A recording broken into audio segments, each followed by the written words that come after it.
咁喺入邊有一句説話我自己好喜歡嘅，就係、黃玉雲，就是阿月嘅哥哥講嘅，我哋咩都冇，剩翻勇敢。希望你會將呢句説話帶到去生活嘅每一個角落，同埋希望你會喜歡呢套電影。咁如果你喜歡嘅話，話俾你身邊嘅人聽。4月16號香港上映 ，Thank you。有冇俾人？有冇公道？有冇公道？邊個指使佢去殺人同埋你覺得佢點樣廿年都冇俾人槍斃到事發生過，即係生存到？嗱，呢個我第一次俾人問及嘅問題，其實真係好高質，因為高質，係。而你咁樣答咧，我會覺得佢有公道嘅。刺殺啊嘛，你話范春嗰場咁，即係邊個指示佢去刺殺范春啊嘛？我覺得佢有，因為佢唔多唔少應該知道發生咗咩事嘅喺嗰個時候，即係二重應該係搞掂咗。呢個係柯林嘅答案啫，並唔係代表導演嘅立場嘅嚇。我個人係覺得有，而其實趙公道佢係一個人，佢係會為咗生存落去。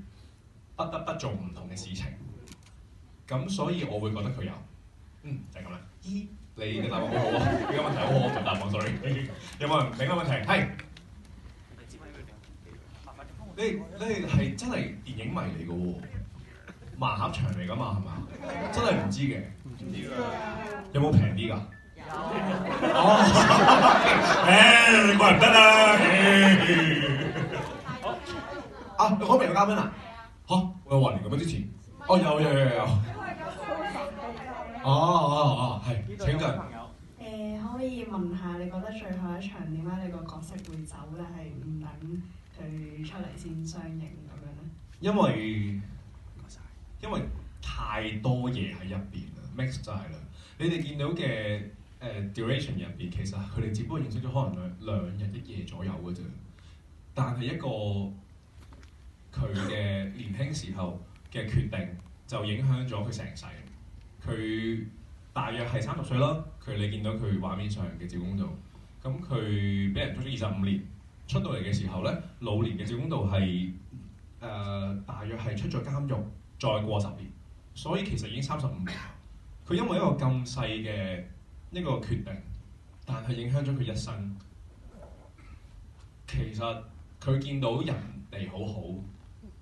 佢自己都覺得咁樣咯，佢哋唔會罪疚嘅，即係講啲乜嘢啊？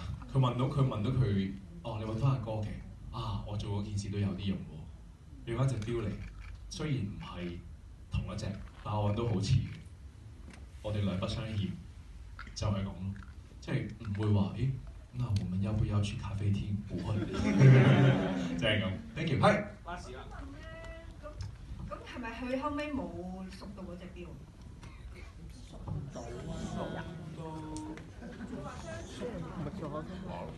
應該就冇再理錶呢樣嘢㗎啦，但係佢會記住咗呢件事咯。呢個係我自己嘅諗法。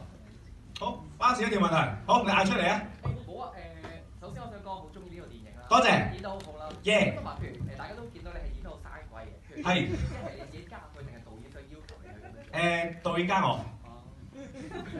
好，仲有條問題，俾我答到你，因為兩個溝通嘅情況之下出嚟。好，仲有冇人？係，好，你兩個嚟㗎。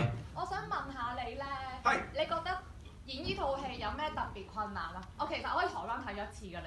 多謝。咁你有冇留戲飛啊？有啊。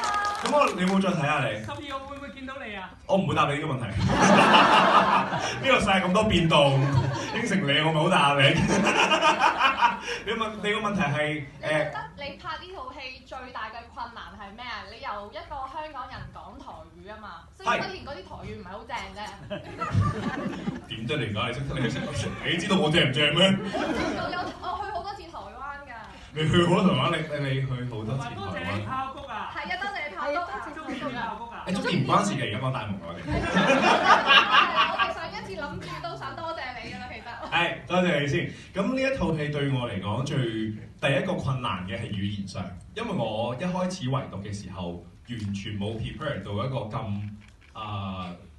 咁歪嘅一個國語，所以其實我嗰次嘅圍讀啦，係 Kalen 即係阿月，佢已經做好晒所有功課啦。我越讀越心虛，好撚驚人屌你老味，即係越即係越講哦，我心諗就覺得香港之恥啊，即係開始覺得自己好唔掂。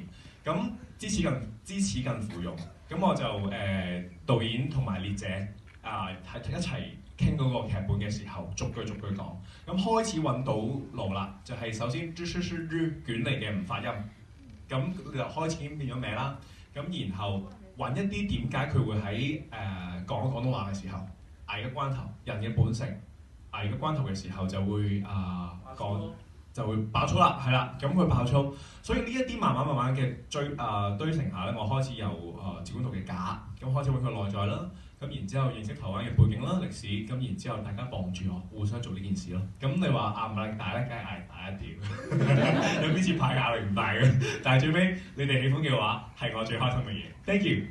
好，last 啦。喺台灣咧，一定會做一個 promotion 嘅，就係我哋1、2、3嗌。冇人知，嗌做咯。可唔可以陪我嗌啊？Thank you。好，我哋望住呢部電話。準備嚟啦！1、2、3，走啦！咁多位影張合照好唔好啊？可以要我走咧，我都想翻屋企放工。好，嚟呢度。